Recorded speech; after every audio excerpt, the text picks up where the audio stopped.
Psychologist जेसी bearing मानते हैं कि हम सही रास्ते पर चलते रहे, इसके लिए हमें जरूरत होती है किसी सुपरनैचुरल चीज की मौजूदगी की। तो बच्चों, एक गेम खेलोगे? जेसी ने इस थ्योरी को परखने के लिए एक एक्सपेरिमेंट तैयार किया है। ऑलराइट, आप लोग एक सर्कल बनाकर मेरे सामने बैठो यहाँ पर, और मैं आपको बताऊंगा कुछ रूल्स, ठीक है? अच्छा, ये देखो, यहाँ पर एक टेप लगी है ना। तो पहला रूल ये है कि आप लाइन के इधर नहीं जाओगे, ठीक है? और दूसरा रूल वो ये है कि आप डार्ट बोर्ड की तरफ अपनी पीठ करके थ्रो करोगे। आप एक एक करके ये गेम खेलोगे, ओके? और जिसके सबसे ज्यादा पॉइंट्स होंगे डार्ट बोर्ड पर, उसे मिलेगा एक special prize at the end of the day. Alright, मैं आपसे थोड़ी देर में मिलता हूं। जेसी छुपे कैमरों से नजर रखते हैं कि कहीं बच्चे बेईमानी तो नहीं कर रहे। इस लड़के को देखिए, आप देख सकते हैं उसके मन में उधेड़ बुन चल रही है। देखते हैं क्या करता है।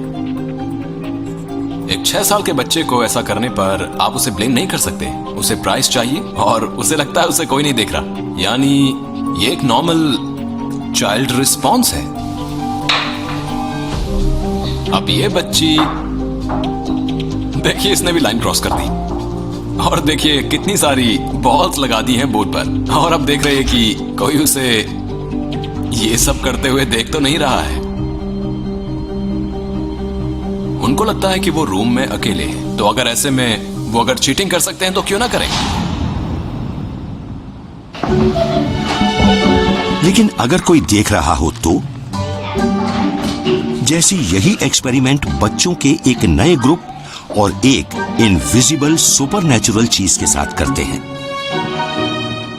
अच्छा बच्चों, शुरू करने से पहले मैं आपको इंट्रोड्यूस कराना चाहता हूं एक खास मेहमान से। वो इस वक्त हमारे साथ रूम में है और उनका नाम है प्रिंसेस एलिस। आप में से पहले किसी ने इनका नाम सुना है? वो बहुत ही फ्रेंडली मैजिकल प्रिंसेस हैं और उनमें एक बहुत स्पेशल एबिलिटी है। वो खुद को इनविजिबल बना सकती हैं। और अभी प्रिंसेस एलिस इस चेयर पर बैठी हैं। तो बच्चों, अभी आप सब ऊपर जाओ और फिर हम एक एक करके सबको नीचे लाकर गेम खिलाएंगे, ठीक है? बच्चों को यह पता होने से कि उन पर एक इनविजिबल प्रिंसेस की नजर है, जैसी एक कमाल की चीज देखते हैं। अब ये बच्ची अभी तक काफी अच्छा कर रही है। साफ है कि वो रूल्स को तोड़ने में इंटरेस्टेड नहीं है। और जरा ये देखिए, ये बच्ची सच में चेयर को छूकर देख रही है कि प्रिंसेस एलिस चेयर पर है या नहीं। और ये तो बोल भी रही है प्रिंसेस एलिस। तो ये साफ है कि ये कोई चीटिंग नहीं कर रही। तो ये है पावर ऑफ बिलीफ। इन बच्चों ने उसके बारे में पहले कभी नहीं सुना, लेकिन अचानक से उनके दिमाग में उसका वहां होना बैठ गया है। जेसी को बार बार वही नतीजे मिले। तो सैकड़ों बच्चों को इस स्टडी में टेस्ट करने के बाद हमने पाया कि जिन बच्चों को रूम में अकेले होने पर प्रिंसेस एलिस के मौजूद होने का एहसास था, उन बच्चों में चीटिंग ना करने की बात सामने आई।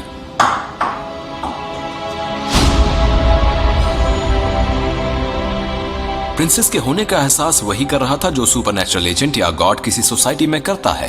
वो उन्हें देख रही है, इसीलिए लोगों को अपने सोशल बिहेवियर की चिंता है। और अल्टीमेटली कम से कम इसमें कहीं ना कहीं एक सोच है कि अगर उन्होंने कोई रूल तोड़ा तो प्रिंसेस एक्शन लेगी।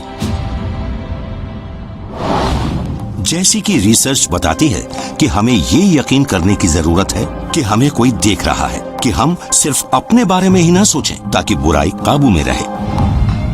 अच्छाई के लिए स्वर्ग और बुराई के लिए नरक में खौफनाक सजा हमें सही रास्ते पर रखती है। लेकिन उनका क्या जो बुराई में फंस जाते हैं? क्या धर्म हमें पाप से छुटकारे का रास्ता दिखा सकता है, या क्या बुराई हमें हमेशा के लिए दागदार बना देती है? मैं दुनिया भर में घूमा हूं ये पता लगाने को कि लोग बुराई के वजूद पर यकीन क्यों करते हैं। क्रिश्चियंस, ज्यूज और मुस्लिम्स मानते हैं कि गलत काम करने का लालच इंसान होने के साथ जुड़ा है। कई धर्म हम पर लालच से लड़ने का जोर डालते हैं, अच्छाइयों को स्वार्थ से पहले रखने को कहते हैं। लेकिन क्या हम सच में खुद को बुराई से छुटकारा दिला सकते हैं? वाराणसी के सारनाथ में मैंने देखा कि कैसे तिब्बती बौद्धों ने अपने अंदर से बुरे विचारों को बाहर किया है।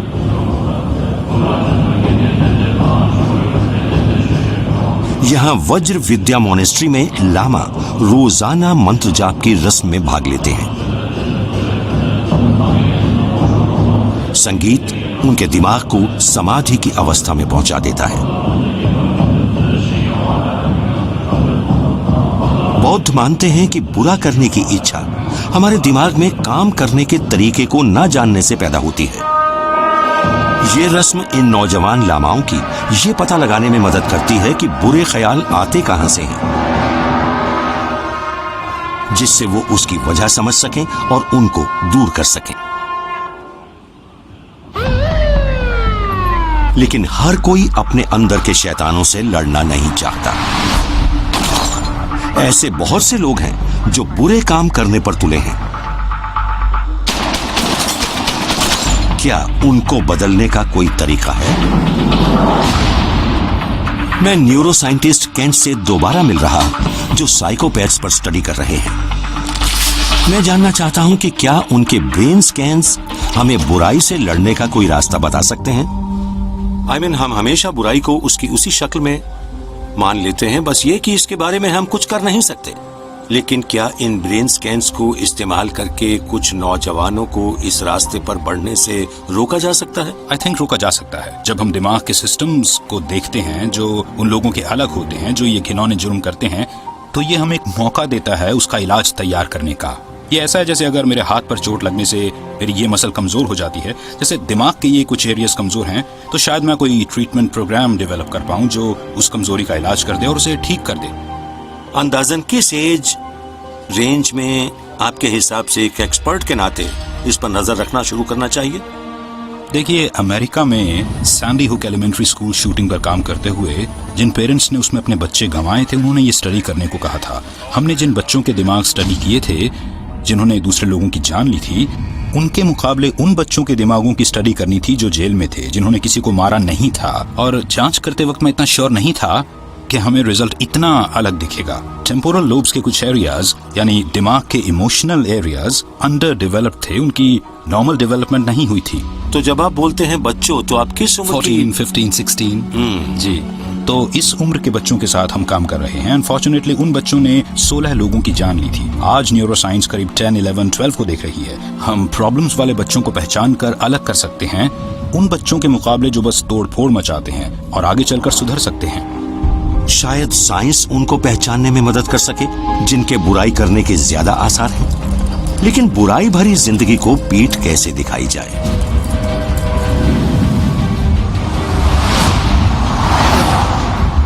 मैं आया हूं लॉस एंजलिस उस इंसान से मिलने जिसने अपनी जिंदगी से बुराई की सारी निशानियां पोंछ डाली हैं। All right, buddy, you are all done.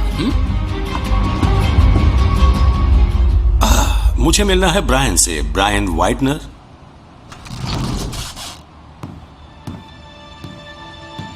Morgan Freeman. Brian Whitener, कैसे हैं? Very well indeed, very well. कैसे हैं आप? बहुत बढ़िया सर। अपने बारे में बताइए कुछ, मैंने बहुत डरावनी बातें सुनी हैं। 16 साल तक मैं नियो नाजी स्किन हेड था। Neo Nazi skin head? Yes sir. मैं बहुत सारे स्किन हेड गैंग्स में रहा। एक गैंग में मैं एनफोर्सर था। बहुत ही बुरे काम किए मैंने बहुत सारे इनोसेंट लोगों के साथ। मैं इंसान के वेश में शैतान था, दुनिया को दुख देना चाहता था। अब बस यही सब करना चाहता था। मेरा मन करता था हर एक को बर्बाद कर दूं। मेरी जिंदगी का बस वही एक मकसद था। अच्छा बताइए, आप आवारागर्दी में क्यों पड़े? ये सब किस लिए किया आपने? मैं एक गैंग के चक्कर में पड़ गया बेसिकली, और बुरे लोगों के हाथ में चला गया।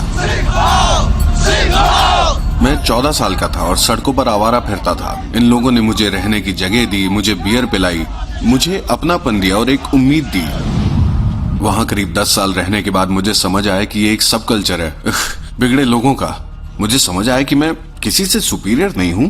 इनफैक्ट मैं तो इंसानियत के बहुत ही निचले दर्जे पर हूं, यू नो।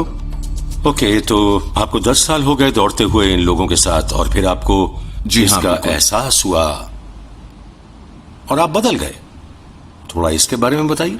पता नहीं, कुछ बहुत ही जादुई सा हुआ मेरे साथ अचानक से। जैसे? 2005 में मैं एक स्किन हेड कॉन्सर्ट में गया था और वहां एक लड़की से मिला। जनवरी 2006 आते आते हम दोनों ने शादी कर ली।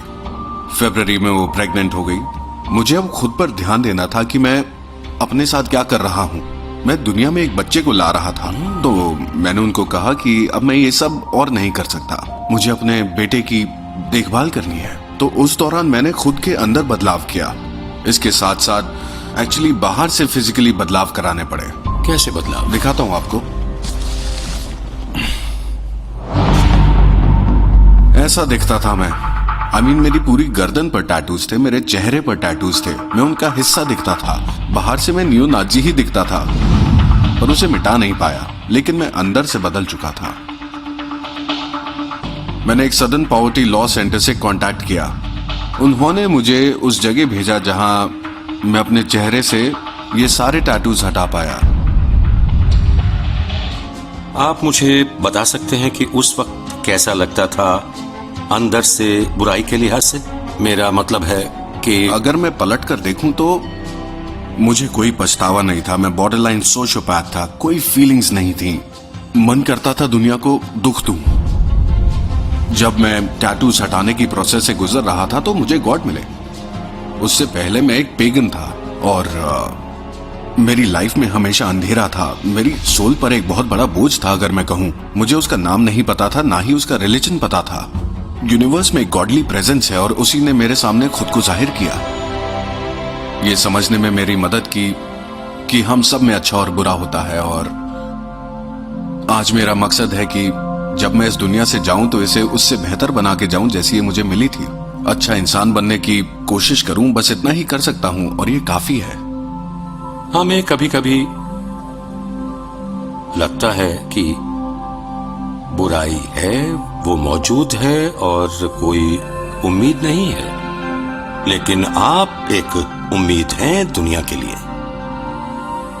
इस पूरे बदलाव की वजह से जो आपने खुद किया है अपने अंदर, अपनी हिम्मत से।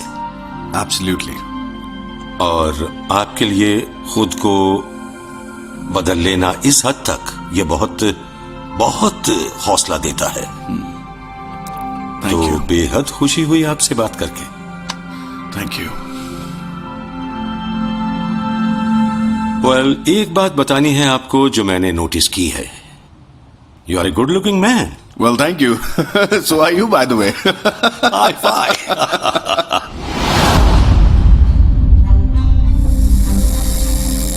ब्रायन के बीते दिनों के अजीब से दाग पोंछे जा चुके हैं, लेकिन मैं बहुत ही हैरान हूं उनकी 2 जिंदगियों में आए फर्क को देखकर। वो उनके दिल के अंदर बैठा एक शैतान था, ये तो उन्होंने माना, मगर पछतावा नहीं था। उन्होंने कहा उनके बेटे की पैदाइश और गॉड में जागता यकीन ही था जिसने उन्हें बुराइयों से आजाद किया। अगर ब्रायन ये कर सकते हैं तो उम्मीद जागती है कि लोग बदल सकते हैं, शैतान को काबू किया जा सकता है। क्रिश्चियनिटी में ये उम्मीद ही अहम है। आज हम यहाँ नदी के किनारे जमा हुए हैं हमारे फेथ के एक सबसे पुराने ट्रेडिशन को परफॉर्म करने के लिए, जो है बैप्टिज्म। लोग पाप करते हैं, लेकिन वो पाप धोए जा सकते हैं। आज हम जीसस के एग्जाम्पल को फॉलो करेंगे। हम बैप्टाइज करेंगे ऑस्टिन, केटी, एबी, नॉर्मन और क्रिस को। ये 5 लोग इसे पाप के प्रायश्चित और माफी के तौर पर करेंगे। बैप्टिज्म उस डायरेक्शन की तरफ इशारा करता है जिस ओर हम जा रहे हैं, और ये जिंदगी की एक नई शुरुआत है। बाइबल हमें बताती है एडम और ईव किसी बुराई को नहीं जानते थे जब तक उन्होंने फॉरबिडन फ्रूट नहीं खाया था। तकरीबन हर धर्म ये कहानी बताता है कि बुराई शुरू कैसे हुई। हम भले ही ये माने कि ये भटकती आत्माओं से आती है, या खुद शैतान से, या फिर अंदर के शैतान से। हम सब का कभी न कभी शैतान से आमना सामना होता है। लेकिन मुझे लगता है हमें शैतान को जानने की जरूरत है, क्योंकि ये जितनी तकलीफें देता है उसके बावजूद अच्छाइयों के लिए उकसाता है।